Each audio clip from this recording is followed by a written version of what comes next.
آج ہم جس دور میں زندگی گزار رہے ہیں یہ قیامت سے قریب کے دن ہیں، اور اس زمانے کے بارے میں اللہ کے حبیب صلی اللہ تعالیٰ علیہ وسلم کی بہت سی بشارتیں ہیں جو بالکل من و عن صحیح ثابت نظر آ رہی ہیں۔ بلکہ مصطفیٰ کریم صلی اللہ علیہ وسلم نے قیامت کے آنے سے پہلے جو نشانیاں بیان فرمائی تھی وہ دو قسم کی ہیں، ایک بڑی نشانیاں اور ایک چھوٹی نشانیاں۔ چھوٹی نشانیوں میں تقریباً سب وجود میں آ گئی۔ چھوٹی نشانیاں جن کو علامات صغریٰ کہا جاتا ہے وہ سب دیکھنے کو مل رہی ہیں۔ گناہوں کا عام ہو جانا، حضور پاک صلی اللہ علیہ وسلم نے جو چھوٹی نشانیاں بیان فرمائی اس میں یہ زنا کثرت سے ہونے لگ جائے، شراب نوشی اور گانے بازی کی بہت زیادہ کثرت ہو جائے، ہر گھر سے گانے بجنے لگ جائیں۔ اور پھر اس کے علاوہ جو خاص علامت بتائی گئی کہ وہ تم دیکھو گے کہ ماں اپنا سردار جنے گی۔ مطلب یہ ہے کہ جو بیٹا پیدا ہوگا اپنے ماں باپ پہ ہی حکومت کرنے لگ جائے، ماں باپ کے اوپر حاکم بن جائیں گے بچے۔ یہ بھی چھوٹی نشانیوں میں سے ہے، یہ تقریباً وجود میں آ گئی۔ اور ایک نشانی میرے آقا صلی اللہ علیہ وسلم نے یہ فرمایا کہ تم دیکھو گے چرواہے اور چھوٹی قسم کے لوگ بڑی بڑی عمارتوں میں اور کرسیوں پر بیٹھ کر فخر کریں گے، حکومتیں ان کے ہاتھ میں آ جائیں گی۔ جو چرواہے تھے اور ننگے پیر گھومنے والے جو چھوٹی قسم کے لوگ تھے وہ بڑی بڑی عمارتوں پہ فخر کریں گے اور حکومتوں پر بیٹھ جائیں گے۔ تو کیا یہ علامتیں آج ہو بہو ثابت نہیں نظر آ رہی؟ مشرق سے لے کر مغرب تک، شمال سے جنوب تک، آپ یہ موجودہ سیاست کو اپنی نظر میں رکھیں گے اور ہر کنٹری میں آج حکومت اور رولنگ کس کی ہے ایک آپ انالائز کر کے دیکھ لیں تو تقریباً اس میں بیٹھے ہوئے لوگ وہی ہیں جو پچھلے بچھڑے ہوئے ذات کے لوگ ہیں، یا پھر ایسے لوگ کہ اچانک ڈاکہ زنی لوٹ مار سے نکل کر کے وہ حکومت میں آ گئے ہیں۔ یہ قیامت کی ان نشانیوں میں سے ہے جس کو میرے آقا صلی اللہ علیہ وسلم نے فرمایا۔ عرب کے بادشاہوں کا بھی حال یہی ہے کہ وہ پہلے کے دور کے بدو لوگ قزاق تھے آج کے، اور پھر اب ان کے ہاتھوں میں بے پناہ دولت، ثروت، حکومت ہے، اور ہمارے ہاں بھی یہی حالات ہیں۔ تو ان نشانیوں کے ساتھ ساتھ جو بڑی نشانیاں ہیں وہ قریب ہے آنے کی۔ بڑی نشانیوں میں سے سورج کا پچھم سے نکل آنا، دجال کا ظاہر ہونا، یاجوج ماجوج ایک فوج ہے جو پوری دنیا میں نکل کر تباہی مچائے گی، ان کا آنا، دابۃ الارض ایک جانور نکلے گا قیامت کی نشانیوں میں سے، حضرت امام مہدی کا ظاہر ہونا، حضرت عیسیٰ علیہ السلام کا آسمان سے اترنا، یہ وہ علامتیں ہیں جو بڑی علامتیں کہا گیا۔ قیامت کے آنے سے پہلے یہ بڑی علامتیں، ان کا ہونا ابھی باقی ہے۔ تو یہ بڑی علامتیں آنے سے پہلے کیا کیا ہوگا، بڑی علامتیں ظاہر ہونے سے پہلے کیا کیا ہوگا، ان میں اب جو قریب ہے جو ظاہر ہونے والی علامات میں وہ عالمی جنگ کا ہونا، جس کو میرے آقا صلی اللہ علیہ وسلم نے الملحمۃ الکبریٰ فرمایا۔ اسلام اور مخالفین کے درمیان دنیا کی ایک بہت بڑی جنگ ہوگی جس کا مرکز ملک شام بنے گا۔ حدیث پاک میں پورے الفاظ بھی ہیں جس میں مومنین اور مسلمین سے لڑنے کے لیے جو فوج آئے گی وہ 80 جھنڈوں کے نیچے، اور ہر جھنڈے کے نیچے 12,000 کی فوج ہوگی۔ رسول کریم صلی اللہ تعالیٰ علیہ وسلم نے ارشاد فرمایا وہ سارے متفق اور متحد ہو کر اسلام اور مسلمانوں کے خلاف جمع ہو جائیں گے، اور اس میں مومنین جو بکھرے ہوئے تھے، وہ منتشر جو تھے، وہ جمع ہو کر کے مقابلہ تو کریں گے، لیکن ان کی حالت یہ ہوگی کہ ایک تہائی حصہ میدان چھوڑ کر بھاگ جائے گا مسلمانوں میں، دوسرے دن دوسرا ایک تہائی حصہ شہید ہو جائے گا، قتل ہو جائے گا، پھر آخری جو تہائی حصہ 1/3 بچا ہوگا اللہ اسے فتح عطا فرمائے گا۔ یہ ملحمۃ الکبریٰ جس کو کہا ہے میرے آقا صلی اللہ علیہ وسلم نے، اس کے آثار اب دنیا میں صاف نظر آنے لگ رہے ہیں، اس کی نشانیاں صاف نظر آنے لگ رہی ہیں کہ ہر جگہ دیکھیں کہ دنیا میں اور بھی تو قومیں ہیں، اور بھی تو ادیان ہیں، اور بھی تو مذاہب ہیں۔ چائنا والے کس چیز کو مانتے ہیں آپ کو پتہ ہے؟ وہاں کا ایک سب سے بڑا دھرم، وہاں کا ایک سب سے بڑا ریلیجین جو پہلے زمانے کا تھا، یعنی حضرت عیسیٰ علیہ السلام کی بھی ولادت سے پہلے کا دین ہے کنفوشیوس۔ اس کے ماننے والے لاکھوں کی تعداد میں وہاں رہے، لیکن لوگوں میں اب اس کا چرچا بھی نہیں۔ بدھزم ایک دین ہے، ایک دھرم ہے، ایک ریلیجن ہے، اس کا کوئی چرچا نہیں، کسی کے لیے وہ ٹارگٹ نہیں۔ افریقہ کے کئی ایسے ہیں وثنیہ جن کو عربی میں کہا جاتا ہے، ان کے الگ الگ اپنے افکار ہیں۔ آج بھی وہاں پر بلی چڑھانے کے اصول، یعنی انسانوں کے قتل یا اپنے دیوی دیوتاؤں کے لیے انسانوں کی بھینٹ چڑھانے والے مذاہب آج بھی موجود ہیں، ان کا کوئی ذکر نہیں ہے۔ عیسائیت پوری دنیا میں ایک بہت پھیلا ہوا دین ہے، یہودیت ہے، ہندوازم ہے جس کو سناتن کہا جاتا ہے، آریہ ایک قوم ہے اور ان کا بھی اپنا ایک دھرم ہے۔ لیکن میں یہ سب باتیں اس لیے عرض کر رہا ہوں کہ دنیا میں بہت سارے ریلیجنس ہیں، بہت سارے دھرم ہیں، بہت سارے مذاہب ہیں، لیکن سب سے زیادہ کہیں پر کسی بات کا چرچا ہوتا ہے تو صرف اسلام کا، صرف اسلام کا۔ امریکہ میں، یورپ میں، آسٹریلیا میں، افریقہ میں یا ایشیا میں، بر صغیر میں سب سے زیادہ کسی دھرم کے نام پر ڈسکشن ہوتا ہے تو اسلام کے نام پر۔ سارے لوگ اسلام کو کیوں ٹارگٹ بناتے ہیں؟ ہر جگہ اسلام ہی کیوں زیر بحث ہے؟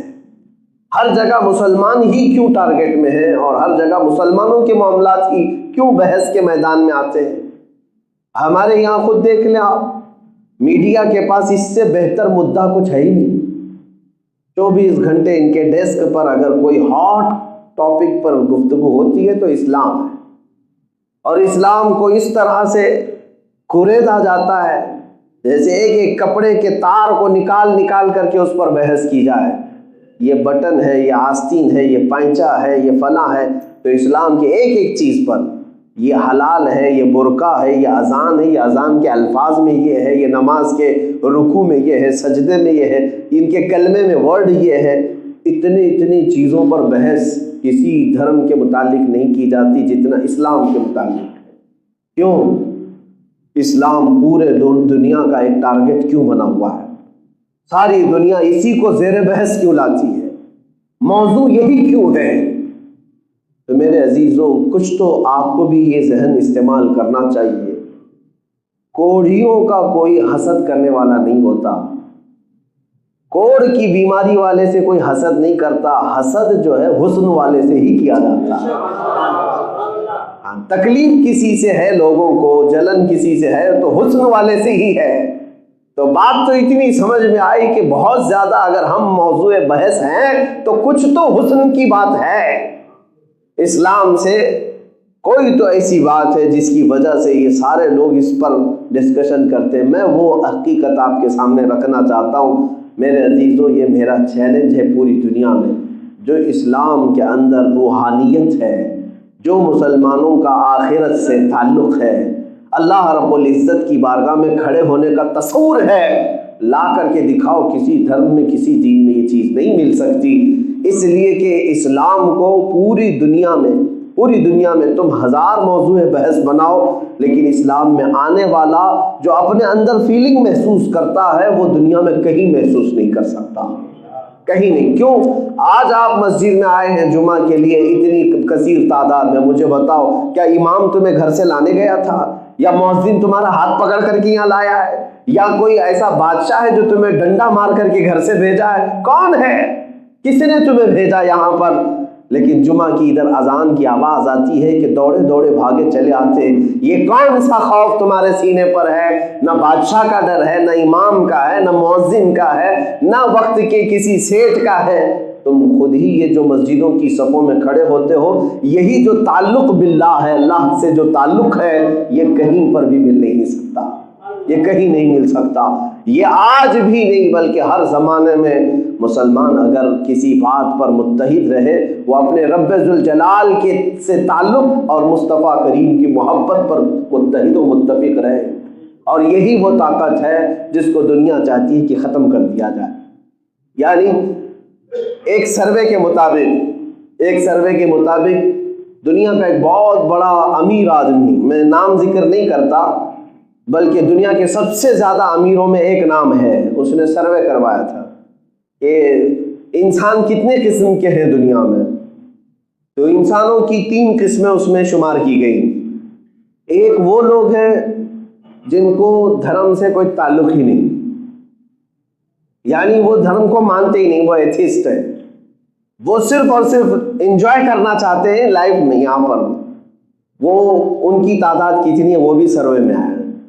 اور کچھ وہ لوگ ہیں جو دھرم میں بٹے ہوئے ہیں لیکن وہ فارمیلٹی کے طور پر، یعنی مسلمان ہیں کہ ہندو ہیں کہ یہودی ہیں عیسائی ہیں، جو بھی دھرم سے ہیں، ایک ان کو فارمیلٹی چاہیے، ایک نام چاہیے کہ اس دھرم سے ہے. اس کے لیے بھی بہت سارے لوگ جڑے ہوئے ہیں. یہ دوسری قسم ہے انسانوں کی. ایک تو وہ ہیں جو ایتھیسٹ ہیں، ان کو کچھ چاہیے ہی نہیں، ان کو نام بھی نہیں چاہیے، وہ مسلمان بھی نہیں رہنا چاہتے، ہندو بھی نہیں، کرسچن بھی نہیں، جیوز بھی نہیں، کچھ نہیں رہنا چاہتے.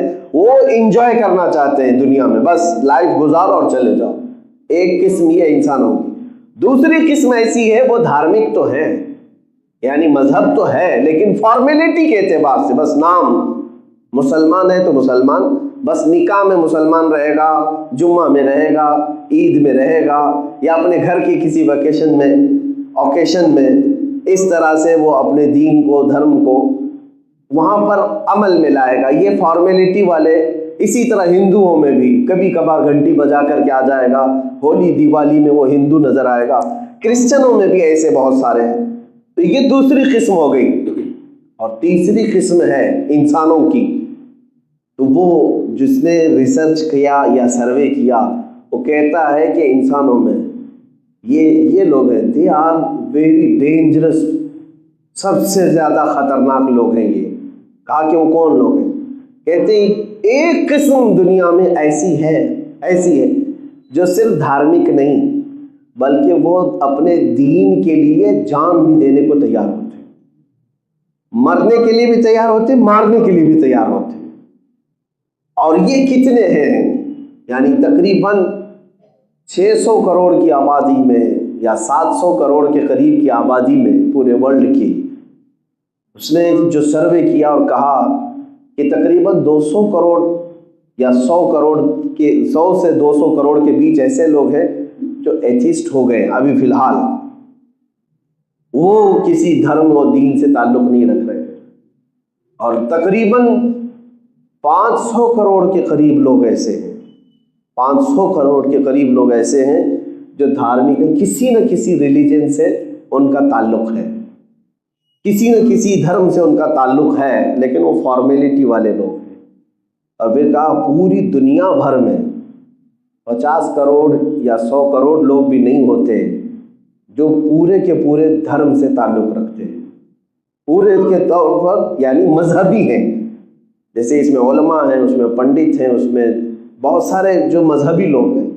لیکن ساتھ میں سروے میں یہ بھی کہا گیا جن کو ویری ڈینجرس کہا گیا ہے، جو دنیا کی چھوٹی سی آبادی میں ہے، یہ لوگ دھرم کے لیے بہت ہی زیادہ سخت ہوتے ہیں، تسلب ہے ان کے اندر. ان میں بھی اس نے کہا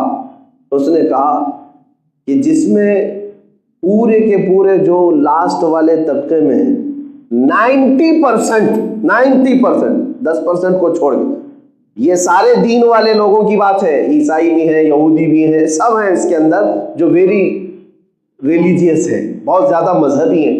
ان میں بھی 90% ایسے ہیں جو اپنے دین پر، اپنے مقدسات پر، اپنے خدا پر جان دینے کے لیے جو تیار ہے. 90% صرف مسلمان، باقی 10% میں پوری دنیا ہے. یہ چیز جو ہے دنیا کہتی ہے کہ یہ جو اس کا احساس ہے، یہ جو تعلق ہے اپنے رب سے، اپنے رسول سے، یہ ایسی چیز ہے جو اس کے سامنے جان سے بھی زیادہ بڑھ کر کے اہمیت رکھتی ہے. دنیا اگر کسی کو ڈراتی ہے تو کس بات سے ڈراتی ہے؟ یہ نہیں کرو گے تو پھانسی پہ چڑھا دیں گے، اگر تم ہماری بات نہیں مانو گے تو تمہیں قتل کر دیں گے. ہائیسٹ سزا دنیا میں موت ہے. سب سے بڑی سزا دنیا میں کیا ہے؟ پھانسی ہے. مار دینا ہے، موت کے بعد بھی کوئی سزا ہوتی ہے؟ موت سب سے بڑی سزا ہے۔ تو وہ جو سروے کرنے والا وہ کہتا ہے کہ یہ وہ لوگ ہیں جو موت سے بھی نہیں ڈرتے، جس کی وجہ سے یہ لوگ دنیا کو کھٹکتے ہیں۔ اقبال نے اسی کی ترجمانی کی تھی۔ جو بات عرض کرنے جا رہا تھا وہ کچھ اور تھی، میں تمہارے متعلق یہ کہنا چاہ رہا تھا، قیامت کے قریب جو بڑی علامتوں میں سے ہے وہ دجال کا آنا ہے۔ اس سے پہلے جو حالات ہونے والے ہیں وہ جنگ کے جیسے حالات جو آج پیش کیے جا رہے ہیں، یہ فیلڈ ہموار کی جا رہی ہے، میدان تیار کیے جا رہے ہیں، جگہ جگہ پر اسی طرح کے ووادت بیانات اور مسلمانوں کے نفس کو، ان کے نبض کو بھڑکانا، ان کی روح کو تڑپانا، ان کے کلیجے کو تکلیف دینا، جس کو وہ حضور پاک صلی اللہ علیہ وسلم سے سب سے زیادہ محبت رکھتے ہیں، ان مقدسات کو چھیڑ چھاڑ کرنا، یہ پوری دنیا میں چل رہا ہے۔ اور ایک بہت بڑی چیز جو دجال کے آنے سے پہلے ہونی ہے، احادیث کی روشنی میں ایک کام یہ کیا جائے گا کہ جتنا جھوٹ ہوگا اس کو سچ کر کے دکھایا جائے گا، اور جتنا سچ ہوگا اسے جھوٹ بنا کر دکھایا جائے گا۔ اسی کو دجل کہتے ہیں۔ دجل کا مطلب ہے حقیقت پر پردہ ڈال دینا، اسی سے دجال ہے۔ دجال اس کا نام کیوں ہے؟ کہ وہ سب سے بڑا جھوٹا ہوگا، اسی لیے میں نے میڈیا کو بھی دجالی ہی کہا ہے ابھی تک۔ یہ جتنی ہے جھوٹ کو سچ کر کے دکھانا اور سچ کو جھوٹ، یہ اس کو عربی میں دجل کہتے ہیں، دجل، اور اسی سے دجال بنا ہے۔ اور اس کے آنے سے پہلے اس کے چیلے چپاٹے پوری دنیا میں یہی کام کریں گے۔ سارا جتنا بھی نظام ہے اس کو ایسا بناؤ کہ لوگوں کے دماغ میں وہی لگنے لگ جائے۔ دجال آئے گا تو کیا ہوگا پتہ ہے؟ کیا ہوگا؟ وہ ایسی ایسی حرکتیں کر کے دکھائے گا کہ بھیڑ جمع ہوگی اس کے ساتھ، اور وہ کہے گا میں ابھی بارش برسا کر کے دکھاؤں، یوں چٹکی لے کر کے بارش برسا دے گا آسمانوں سے۔ یہ دجل ہے، شعبدہ بازی ہے، لیکن لوگوں کو نظر آئے گا۔ انگلی کا اشارہ یوں کر دے تو زمین سے سبزہ اگنے لگ جائے آنکھوں کے سامنے۔ کسی شخص کو مار دے گا اور پھر اس کو زندہ کر کے دکھائے گا۔ یہ اتنی بڑی بڑی جو حرکتیں، اتنے بڑے بڑے جو کام ہیں، عام لوگ دیکھ کر کے حیرت میں آ جائیں گے اور اس کو خدا مان بیٹھیں گے، اور وہ گمراہ کرے گا لوگوں کو اور اپنے آپ کو تسلیم کرانے کے لیے سارے کام کرے گا۔ لیکن میرے آقا صلی اللہ علیہ وسلم فرماتے ہیں جو مومن ہوگا یہ سارے کام دیکھ کر کے بھی اسے ٹھکرائے گا اور کہے گا میرا رب اللہ ہے، میرا رب اللہ ہے۔ میرے عزیزو، اتنے بڑے بڑے دجال کی حرکتوں سے جو بندہ ٹس سے مس نہیں ہوگا وہی مومن ہوگا۔ اور دجال کیا کیا نہیں کرے گا۔ ایک بات یہ بھی بتا دوں آپ کو، آج جو حالات ہیں اس میں کچھ لوگ تماشا دیکھنے کی کوشش کرتے ہیں، کہہ رہے ہم بھی دیکھ کر کے آتے ہیں، ہو کیا رہا ہے دیکھیں گے نا ہم بھی۔ اس میں حدیث پاک میں ملتا ہے دجال جب آئے گا اور وہ کہیں اپنی شعبدہ بازی دکھا رہا ہوگا، اپنے کرتب دکھا رہا ہوگا، کچھ لوگ اپنے گھروں سے صرف یہ دیکھنے کے لیے جائیں گے اور گمراہ ہو جائیں گے۔ بلکہ جب وہ آئے تو اپنے بچوں کے اندر ایمان ایسا راسخ کرو کہ ہماری آزمائش آ گئی، ہمارا امتحان آ گیا۔ اگر وہ تمہیں ایک ہاتھ میں جنت دکھاتا ہے، یہ بھی حدیث میں ہے، ایک ہاتھ میں وہ دیکھنے کے لیے کہتا ہے تو ہرے ہرے باغات، خوبصورت ندیاں، نہر، نالے سب اس کے اندر نظر آئیں گے، اور کہے گا مجھے مان لو میں اس جنت میں تمہیں داخل کروں گا۔ اور جو نہ مانے اس کو ایک بائیں ہاتھ میں وہ دوزخ دکھائے گا جس میں بھڑکتی ہوئی آگ ہوگی، طرح طرح کے اس میں عذابات نظر آئیں گے، اور اس بندے سے کہے گا اگر مجھے تو نہیں مانا تو اس میں داخل کر دوں گا۔ حضور پاک صلی اللہ علیہ وسلم فرماتے ہیں اس کی جو جنت ہے وہ حقیقت میں دوزخ ہے، اور اس کی جو دوزخ ہے وہ حقیقت میں اللہ کی جنت ہے۔ اگر تجھے وہ آگ دکھائے تو ڈرنا مت، اس کی آگ کو قبول کر لے، وہ اللہ کی جنت ہے، وہ اللہ کی جنت ہے۔ تو جائے گا، تکلیف کچھ نہ ہوگی، تو امتحان میں کامیاب ہوگا اور مولا تجھے جنت عطا کرے گا، وہ حقیقت میں اللہ کی جنت ہے۔ لیکن ان باتوں کو میں آپ کے سامنے اس لیے عرض کر رہا ہوں کہ دجال کے آنے کے وقت مومنین کیسے جمع رہیں گے، کیسے آپ ڈٹے رہیں گے، یہ مجھے سمجھ میں نہیں آتا۔ ایک چھوٹے موٹے بابا کے پیچھے یہاں لوگ دین بیچ دیتے ہیں، الٹے سیدھے ڈھکوسلے بابا، ممبئی تو اس بارے میں بڑی مشہور ہے، کسی کو کچھ کر کے دکھا دیا، بابا کے پیچھے پڑ گئے۔ تو جب دجال آئے گا تو تب کیسے ایمان بچاؤ گے؟ یہ تمہارے لیے بہت بڑی امتحان کی گھڑی ہوگی۔ اس لیے ایک وظیفہ بھی میرے آقا نے فرمایا، جو ہر جمعہ کو سورہ کہف کی تلاوت کرے گا دجال کے فتنوں سے اللہ اسے محفوظ رکھے گا۔ 15ویں پارے کی یہ سورۃ الکہف ہر جمعہ کو میرے عزیزوں تلاوت کر لیا کرو۔ اور پھر یہ بھی حدیث میں ہے، سورہ کہف کی پہلی جو 10 آیتیں ہیں، 10 آیتیں جسے یاد ہو گئی، جن کے بچوں کو اور جن کے گھروں کو، ان کو اللہ تعالیٰ دجال کے فتنے میں مبتلا نہیں کرے گا۔ اور سب سے بڑا فتنہ دنیا کا دجال کا ہے، سب سے بڑا فتنہ۔ اور میں جو بات آج عرض کر رہا ہوں اس کی وجہ یہی ہے کہ اس دجال کے آنے سے پہلے جو یہ ماحول بنا ہے، یہ سب اس بات کی طرف اشارہ کر رہا ہے کہ بہت وقت قریب آ چکا، وقت بہت قریب آ چکا۔ یہاں ظلم کو انصاف کا نام دیا جاتا ہے اور انصاف کو ظلم کا نام۔ تو یہ دجل ہے یا نہیں؟ یہ دجل ہے یا نہیں؟ مظلوموں کو ظالم بنا کر کے پیش کریں گے اور ظالموں کو مظلوم بنا کر پیش کریں گے۔ یہ دجل ہے یا نہیں؟ یہ جھوٹ، حقیقت پر پردہ ڈالنا۔ آپ نہیں دیکھ رہے؟ ارے اپنے حقوق کا مطالبہ کرنے کے لیے آپ باہر نکل جاؤ، ابھی کل سے تمہارے ساتھ ٹیگ لگ جائے گا، یہ آتنکوادی ہے، یہ دہشت گرد ہے، ٹیررسٹ ہے۔ ارے آندولن تو پہلے بھی ہوتے تھے نا، پروٹیسٹ تو پہلے بھی ہوتے تھے، لیکن اب جو بھی میدان میں جائے گا، مسلمان پروٹیسٹ کر رہا ہے تو آتنکوادی، یہ ٹیررسٹ ہے۔ یہ میری آنکھوں دیکھی بات میں عرض کر رہا ہوں۔ ہمارے پاس سے یہ ساری چیزیں چھین لی گئی ہیں۔ میڈیا اسی کام کے لیے بیٹھا ہی ہے کہ تمہیں یہ ٹیگ لگا کر کے چھوڑ دے کہ یہ آتنکی ہیں، دہشت گرد ہیں، پتھر باز ہیں۔ یہ تو ہمیں پتہ ہے کہ کون پتھر لاتا ہے، کون پتھر مارتا ہے، سب پتہ ہے۔ لیکن ایک طرفہ جو یہ باتیں آج ہو رہی ہیں، اسی کو دجل کہا گیا ہے، دجل، حقیقت پر پردہ ڈال دینا۔ جھوٹ کو اتنا بیان کرو کہ لوگوں کو سچ لگنے لگ جائے۔ آج پورے ہندوستان بھر کا جو ماحول خراب نظر آ رہا ہے، لوگ یہ سمجھتے ہوں گے کہ آپسی ووادت بیانات سے یہ خراب ہو گیا، ادھر سے مولوی لوگ بول رہے ہیں، ادھر سے پنڈت لوگ بول رہے ہیں، اسی لیے خراب ہو گیا۔ بلکہ میں کہتا ہوں سب سے زیادہ اس میں رول جس نے ادا کیا ہے وہ میڈیا نے ادا کیا ہے، سب سے زیادہ۔ اگر یہ چند چینل بند ہو جائیں تو پورا ہندوستان سکون کی سانس لے گا، سارے لوگ سکون سے بیٹھیں گے۔ نہ ہندوؤں کو پڑی ہے ان معاملات کی، نہ مسلمانوں کو پڑی ہے۔ آج جو حالات پورے ورلڈ میں پھیلا دیے گئے، مجھے بتاؤ کیا یہ صرف اور صرف ہمارے پروٹیسٹ کی وجہ سے آج پوری دنیا بھر میں ہمارے ملک کے متعلق آلوچنا ہو رہی ہے؟ نہیں، یہ سارا کا سارا نظام میڈیا نے خراب کیا ہے، جس کو چوتھا استمبھ کہا جاتا ہے۔ یہ تو ابھی دم بننے کے بھی قابل نہیں ہے۔ یہ آج جس طرح سے ان لوگوں نے حرکتیں کر رکھی ہیں، ایک طرفہ مسلمانوں کے متعلق زہر بھرنا۔ میں نے تاریخ پڑھی ہے، آج سے 100 سال پہلے ہٹلر کے زمانے میں جینوسائیڈ جس کو کہتے ہیں، نسل کشی، یعنی کسی ایک قوم کو پورا کا پورا ختم کرنے کے لیے جو پلان بنائے جاتے ہیں، وہ 10 سٹیپ پر کام کرتے ہیں لوگ، اور اس میں وہ ساری حرکتیں ہٹلر کے زمانے میں بھی ہوتی رہی۔ پہلے اس نے یہودیوں کے متعلق ہیٹریٹ بہت زیادہ پھیلایا، بہت زیادہ، جگہ جگہ یہودیوں کے متعلق نفرت، یہاں تک کہ عام راستے سے گزرنے والا بھی اس کا شکار ہو گیا۔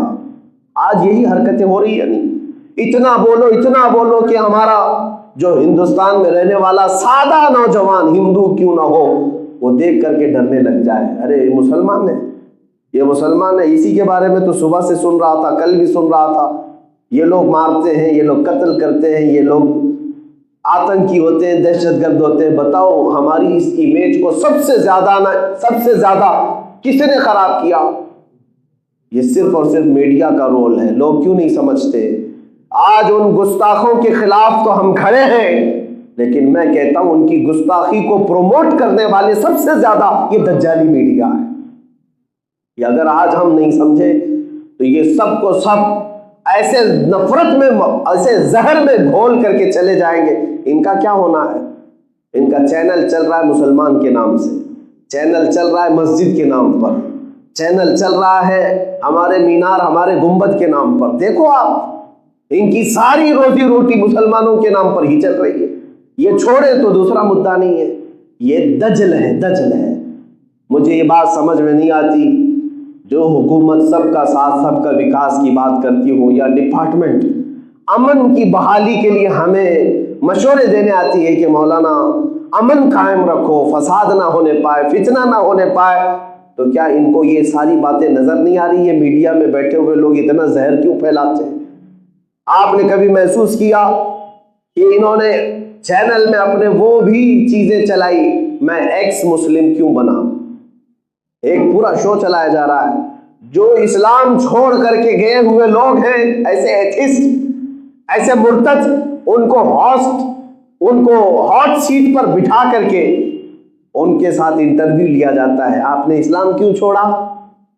آپ اسلام میں کیا کیا برائیاں دیکھتے تھے؟ یہ بھی کوئی نیوز ہے؟ یہ بھی کوئی چیزیں ہیں؟ یہ ہیٹ ریٹ پھیلانے کا طریقہ ہے۔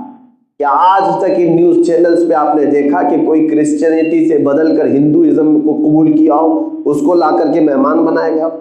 یا ہندو اپنے دھرم کو چھوڑ کر کے کرسچن بن گیا ہو، اس سے پوچھا گیا ہو کہ آپ نے ہندو کیوں، یہ سناتن دھرم کیوں چھوڑ دیا، ہندوازم سے کیوں چھٹکارا لے لیا؟ کبھی پوچھا گیا نہیں۔ ایکس مسلم کیوں بنا؟ اس پر تو پورے ڈیبیٹ چل رہے ہیں پورے چینل پہ، سارے کے سارے یہ لوگ تماشا کیا بنا ہے۔ عزیزان گرامی وقار، یہ باتیں ہمیں صاف نظر آ رہی۔ میں بولتا ہوں تو صرف اس لیے کہ میں نے ایک حدیث یہ بھی سنی ہے کہ دجال آئے گا نا حدیث پاک میں، لیکن اس کے آنے کے متعلق یہ فرمایا گیا جب تک علماء دجال کے بارے میں بولتے رہیں گے دجال نہیں آئے گا۔ یہ بات بھی سمجھ لیجیے آپ، جب اس کے بارے میں ذکر کرنا لوگ چھوڑ دیں گے، بھول چکے ہوں گے، تب دجال آئے گا۔ لوگ بھول چکے ہوں گے۔ آج تو تقریباً ایسا ہو گیا ہے کہ اس موضوع پر بیان بھی نہیں کیے جاتے۔ دجال کے دجل اور اس کے جھوٹ، اس کے فریب کو جس طرح سے آج پروموٹ کیا جا رہا ہے، اس کے بارے میں بیان بھی نہیں کیا جاتا۔ میں نے روایت میں پڑھا ہے کہ جب لوگ بھول چکے ہوں گے، اس کا ذکر بھی نہیں چل رہا ہوگا، اس وقت وہ دجال آ جائے گا۔ میں اسی لیے بار بار ذکر کرتا ہوں کہ مولا ہماری زندگی میں وہ فتنہ نہ آئے، ہمیں اس فتنے میں مبتلا نہ کرے، اس لیے کہ حضور پاک دعا کرتے تھے اللہم ان اردت فتنۃ بعبادک فاقبضنا غیر مفتونین۔ اے مولا اگر تو اپنے بندوں میں آزمائش کا ارادہ کر لے، حضور کی دعا ہے، اگر تو آزمانے کا ارادہ کر لیا ہے اپنے بندوں سے تو مولا اس آزمائش سے پہلے تو مجھے موت عطا فرما دے، اس آزمائش میں اترنے سے پہلے ہمیں تو اٹھا لے۔ جب حضور یہ دعا کرتے تھے تو ہم کیسے نہ کریں؟ اسی لیے میرے عزیزوں، آج جس طرح کے یہ ماحول پیدا کیے گئے ہیں، یہ ہمارا امتحان تو ہے، ہماری آزمائش ہے، لیکن میں آج جتنی بھی باتیں کہا ہوں یہ سب کان کھول کر کے سن لیں گے۔ میں آپ کو یہ باتیں صرف اتنی نہیں کہ آپ حاضرین سن رہے ہیں، دور تک بھی یہ لوگ سنتے ہیں۔ میں بھرپور مذمت کرتا ہوں اس ہیٹ ریٹ پھیلانے والے دجالی میڈیا کا کہ جی تم لوگوں نے پورے دیش کے ماحول کو خراب کر رکھا ہے، سب کے امن کو غارت کر رکھا ہے۔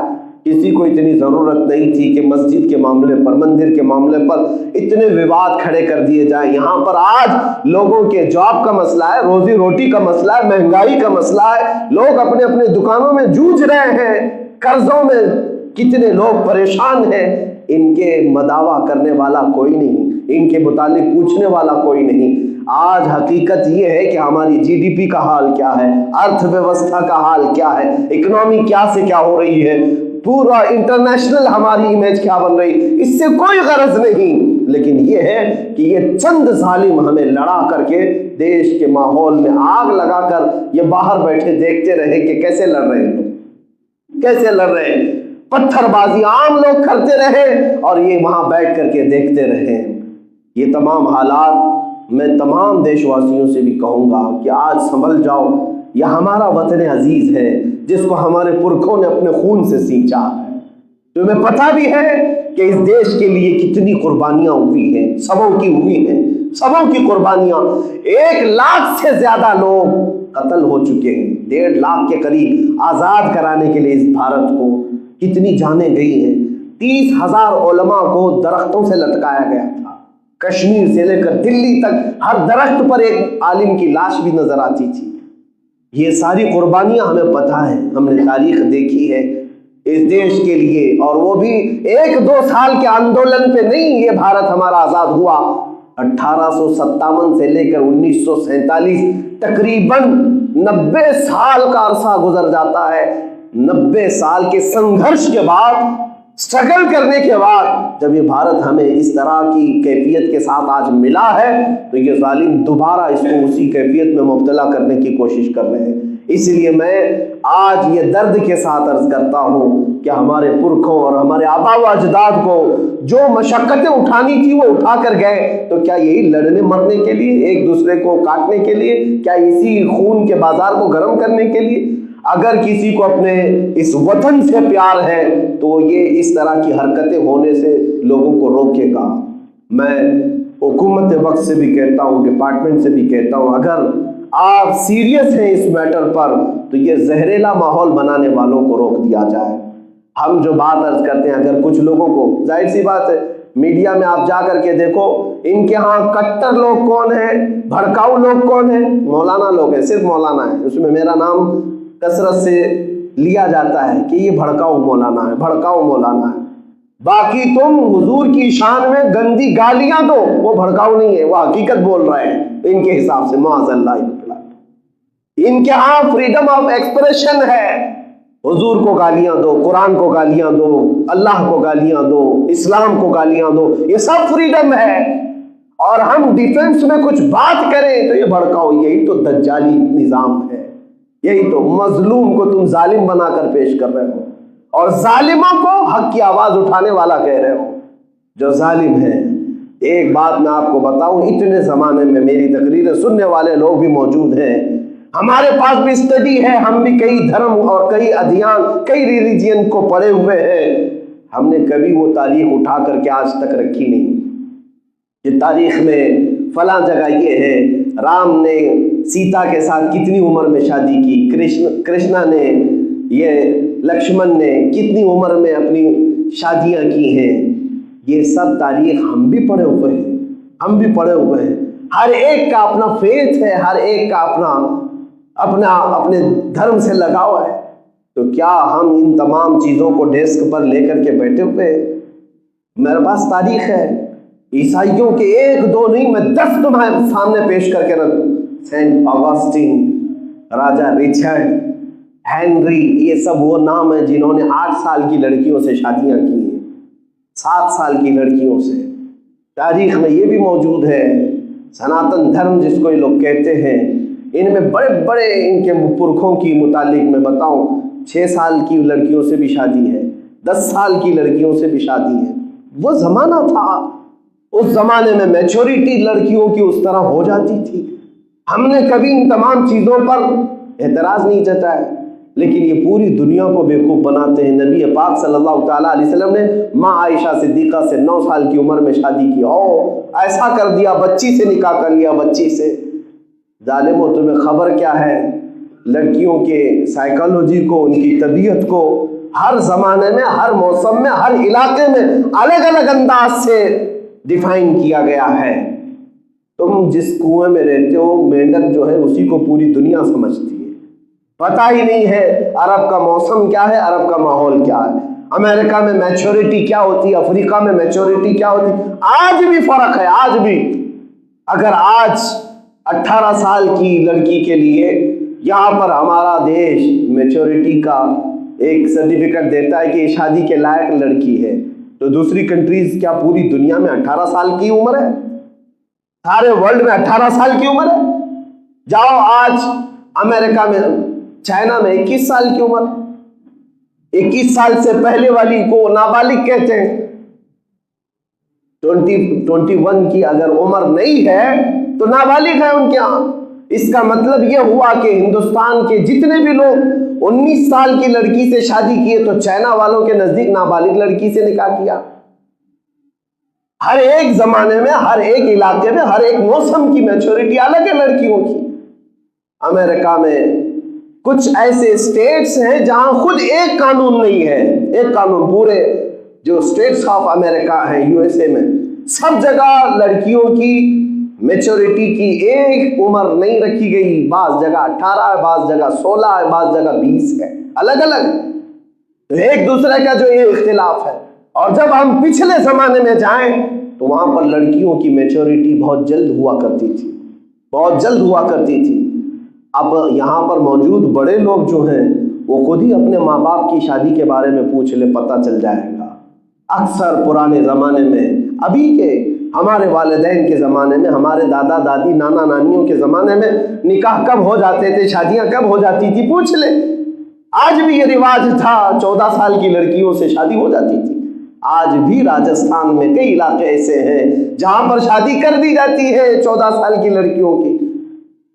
تو میرے عزیزو، یہ دنیا کو جو بیوقوف بنایا جا رہا ہے، یہ حقیقت میں اعتراض نہیں، ان کو حضور کی ذات پر کیچڑ اچھالنا مقصد ہے اور مسلمانوں کو ٹھیس پہنچانا مقصد ہے۔ انشاءاللہ العزیز یہ فقیر ان تمام چیزوں کے اعتراضات کے جواب 17 تاریخ کو ضرور عطا کرے گا انشاءاللہ العزیز۔ نبی پاک صلی اللہ تعالیٰ علیہ وسلم کے متعلق جس قدر تم نے بھدے اعتراضات کیے، یہ فقیر ساری چیزوں کو لے کر حاضر رہے گا انشاءاللہ۔ لیکن میں تمام مومنین سے یہ کہتا ہوں کہ تم بھی حضور کی سیرت پڑھو اور اس میں کوئی بھی اپنے اندر کائرتا نہ لائے اور کوئی بھی سبکی محسوس نہ کرے، ارے کیا ہمارے نبی کی ذات میں ایسے ایسے معاملات تھے؟ ہرگز نہیں۔ تمہارے رسول وہ ہیں جو کائنات میں ان کا مثل کوئی ہو ہی نہیں سکتا، نہ ان کے اخلاق کے برابر، نہ ان کی تعلیم کے برابر، نہ ان کے حسن کے برابر۔ اسی لیے اعلیٰ حضرت نے فرمایا تیرے خلق کو رب نے عظیم کہا، تیرے خلق کو رب نے جمیل کیا، کوئی تجھ سا ہوا ہے نہ ہوگا شہا، تیرے خالق حسن و ادا کی قسم۔ سارے اچھوں سے اچھا سمجھیے جسے، ہے اس اچھے سے اچھا ہمارا نبی۔ سارے اونچوں سے اونچا سمجھیے جسے، ہے اس اونچے سے اونچا ہمارا نبی۔ اللہ کریم ہم سب کو حق بولنے کی توفیق عطا فرمائے اور حق پر قائم رہنے کی توفیق عطا فرمائے۔ مومنین سے میں گزارش یہی کروں گا کہ کبھی خوف دل میں نہ لایا کرو اور کبھی کوئی غیر قانونی کام میں ہم داخل نہیں ہو رہے ہیں۔ اللہ کا فضل و کرم و احسان عظیم ہے، ان فتنوں کے دور میں اللہ تعالیٰ نے اگر ہمیں زبان دی ہے تو ہمارے نبی کی عزت پر زبان ہم استعمال کریں گے۔